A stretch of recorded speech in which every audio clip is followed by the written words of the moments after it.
सेवा हो। और फिर क्या मांगे, साईं इतना दीजियो जा मैं कुटुंब समाए, हम भी भूखे न रहे अतिथि न भूख हो जाए। इससे अधिक मांगने की आवश्यकता नहीं भगवान से। अब परमात्मा ने सारा पता है कि इस बच्चे को क्या आवश्यकता है और कौन सा देना वस्तु देना अनिवार्य है और कौन सी वस्तु ये मांग रहा है, इसके लिए ये फायदेमंद है कि नहीं।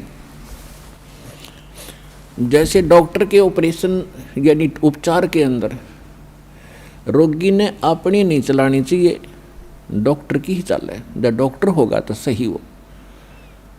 और डॉक्टर के उपचार के अंदर बीच में कोई टांग अड़ाता है अपनी कि नहीं मत ऐसे कर दो ऐसे कर, तो वैसे करवा ले लेकिन उसे लाभ कुछ नहीं होगा, वो रोग नहीं कटेगा। तो इस प्रकार से आप जिस दिन यहाँ आ जाते हो आप उपचाराधीन हैं और आपका रोग कौन सा है, जग सारा रोग यारे जिन सतगुरु वेद न जाण्या, जग सारा रोग यारे जग सारा रोग यारे जिन सतगुरु वेद न जाण्या, जग सारा रोग यारे। कौन सा रोग भाई, जन्म मरण का रोग लगा है या तृष्णा बडरी खांसी, जन्म मरण का रोग लगा है या तृष्णा बडरी खांसी, आवागमन की डोर गले में या पड़ी काल की फांसी, जग सारा रोग यारे जिन सतगुरु वेद न जाण्या, जग सारा रोग यारे। भाई देखा देखी गुरु शिष्य बन गे किया ना तत्व विचारा, देखा देखी गुरु शिष्य बन गे किया ना तत्व विचारा, गुरु शिष्य दोनों के सिर पे यू काल ठोके पंजारा, जग सारा रोग योरे जिन सतगुरु वेद न जाण्या, जग सारा रोग यारे। भाई साचा सतगुरु कोई न पूजे, इन झूठों जगपतियासी, साचा सतगुरु कोई न पूजे, इन झूठों जगपतियासी, झूठ अंधे की बाँ गई अंधे ने, ये मार्ग कौन बतासी, जग सारा रोग यारे जिन सतगुरु वेद न जाण्या, जग सारा रोग यारे। भाई सार शब्द सर जीवन बूटी, घस घस अंग लगावे, सार शब्द सर जीवन बूटी, घस घस अंग लगावे, कहे कबीर तुम सतकर मानो, ये जन्म मरण मिट जावे, जग सारा रोग यारे जिन सतगुरु वेद न जाण्या, जग सारा रोग यारे। तो इसमें ये स्पष्ट कर दिया परमात्मा ने कि आपको कौन सा रोग है। क्या बताया कि जन्म मरण का रोग लगा है और यह तृष्णा बढ़ रही खांसी और आवागमन की, ऊपर जाओ फिर वहाँ से अपना हिसाब करा के नीचे आओ, मनुष्य बनो गधे बनो कुत्ते बनो, फिर अपना टाइम पूरा करो फिर जाओ, फिर वहाँ से नेक्स्ट आदेश हो गधा बनो, फिर जाओ, फिर आदेश बनो कुत्ता बनो, मनुष्य बनो देवता बनो, फिर राजा बनो, फिर गधा बनो। कहते ये आवागमन की डोर गले में या काल के कर्म की फांसी आपके लगी हुई है और इसको केवल परमात्मा पूर्ण ब्रह्म सत्य पुरुष कबीर परमेश्वर के अतिरिक्त कोई ऐसा भगवान नहीं है, देव नहीं है जो इस रोग ने काट सके। तो उसको काटने के लिए परमात्मा ने एक विधि बता रखी है और वह विधि अभी तक छुपा रखी थी, क्योंकि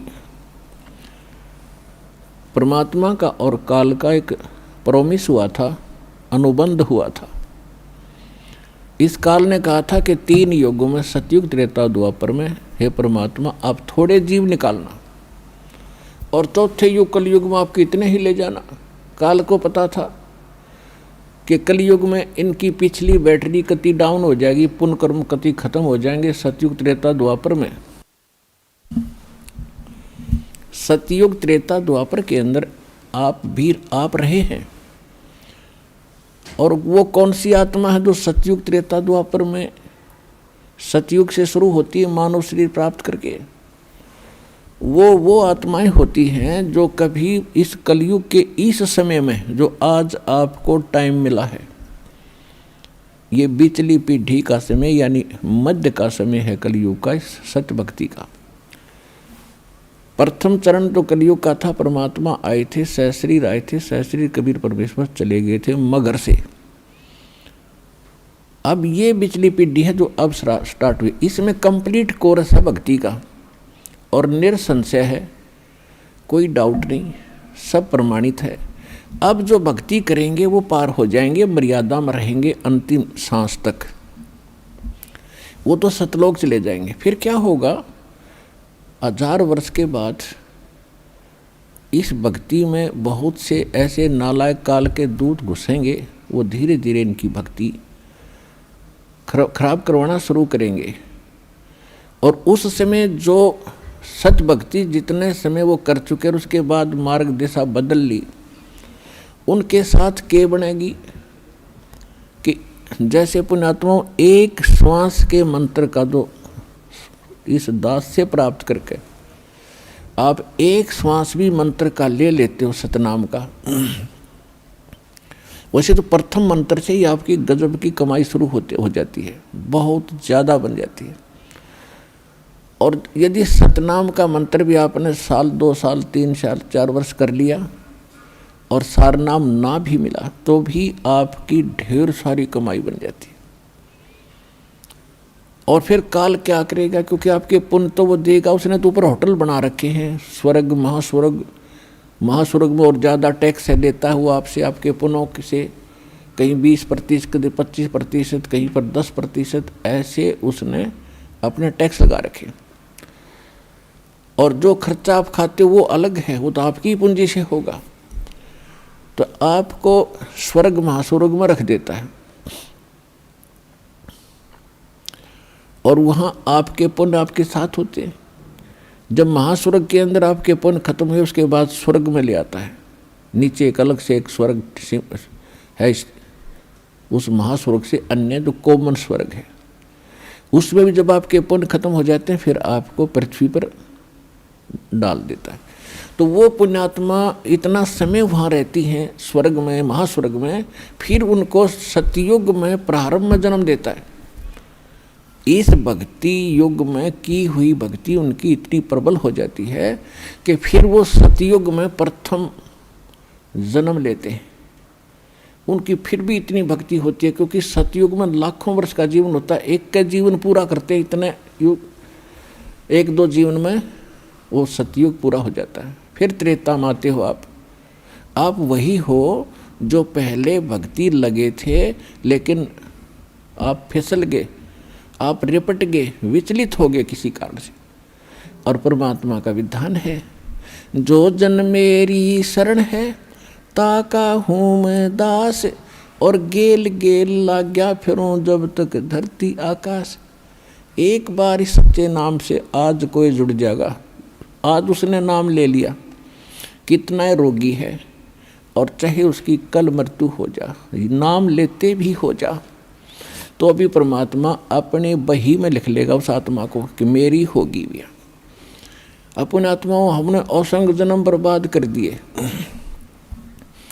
असंख्य जन्म मनुष्य के खो चुके हो आप। ये पहला शरीर नहीं जागा जो आज आपका जाने वाला है, मान ले कभी भी। ये तो असंख्य बर्बाद हो लिए, तो कपड़े हैं, कुर्ते पजामे हैं, तो आपकी शरीर बॉडी ऊपर का।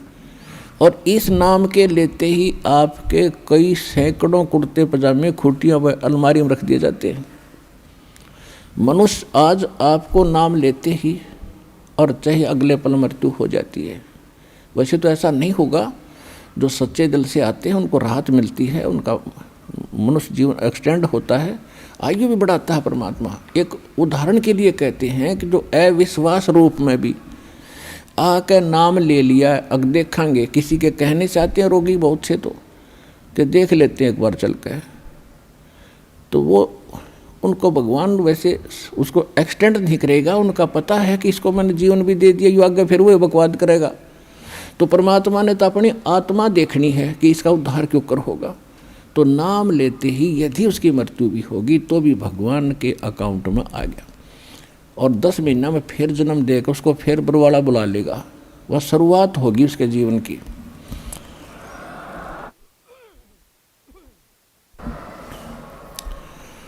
तो यहाँ आने वाले व्यक्ति को हानि कति नहीं है, और कति ज्ञान सुनकर समर्पित होकर आओगे तो आपकी कैंसर का बाप भी ठीक हो जा।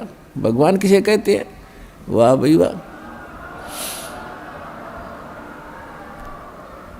यहाँ पर कम से कम लाखों भक्तों के कैंसर तक के रोग ठीक हो चुके, जिन्होंने समर्पित भाव से परमात्मा पर विश्वास करके नाम लिया और मर्यादा निभाई। क्योंकि दुखी आदमी मर्यादा खूब निभाता है, सुखी तक गड़बड़ कर देता है, समाज को गणा देखे, उसने तो अपनी जान दिखाई देती है, तो उस पर जल्दी राजी हो है भगवान, जल्दी प्रसन्न होता है, उसका जीवन भी बढ़ावेगा और उसको रोग से मुक्त भी करेगा।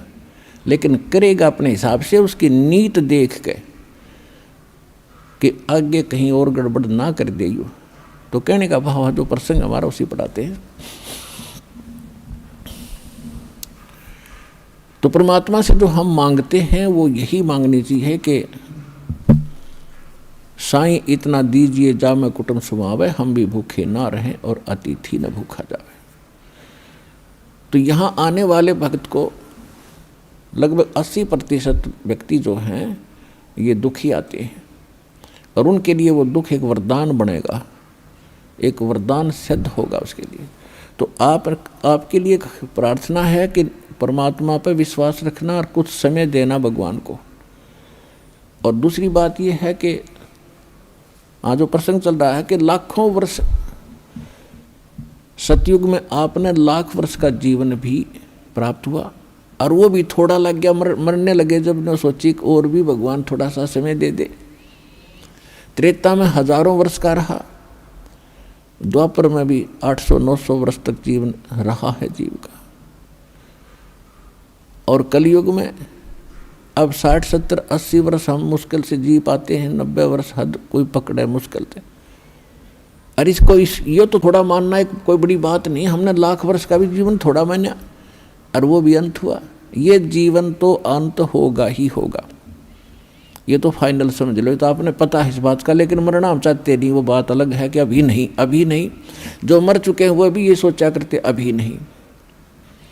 कति स्वस्थ व्यक्ति और खूब फैक्ट्री लाग ली, लाखों करोड़ों अरबों रुपए की कमी नहीं, अपने ही हेलीकॉप्टर से मृत्यु को प्राप्त हो गया एक्सीडेंट होने से, और अब क्या बनेगा? गधा बन के घूम रहा होगा। मृत्यु वो भी गया, या मृत्यु कोई अचंभा नहीं है, ये तो यूनिवर्सल ट्रूथ है।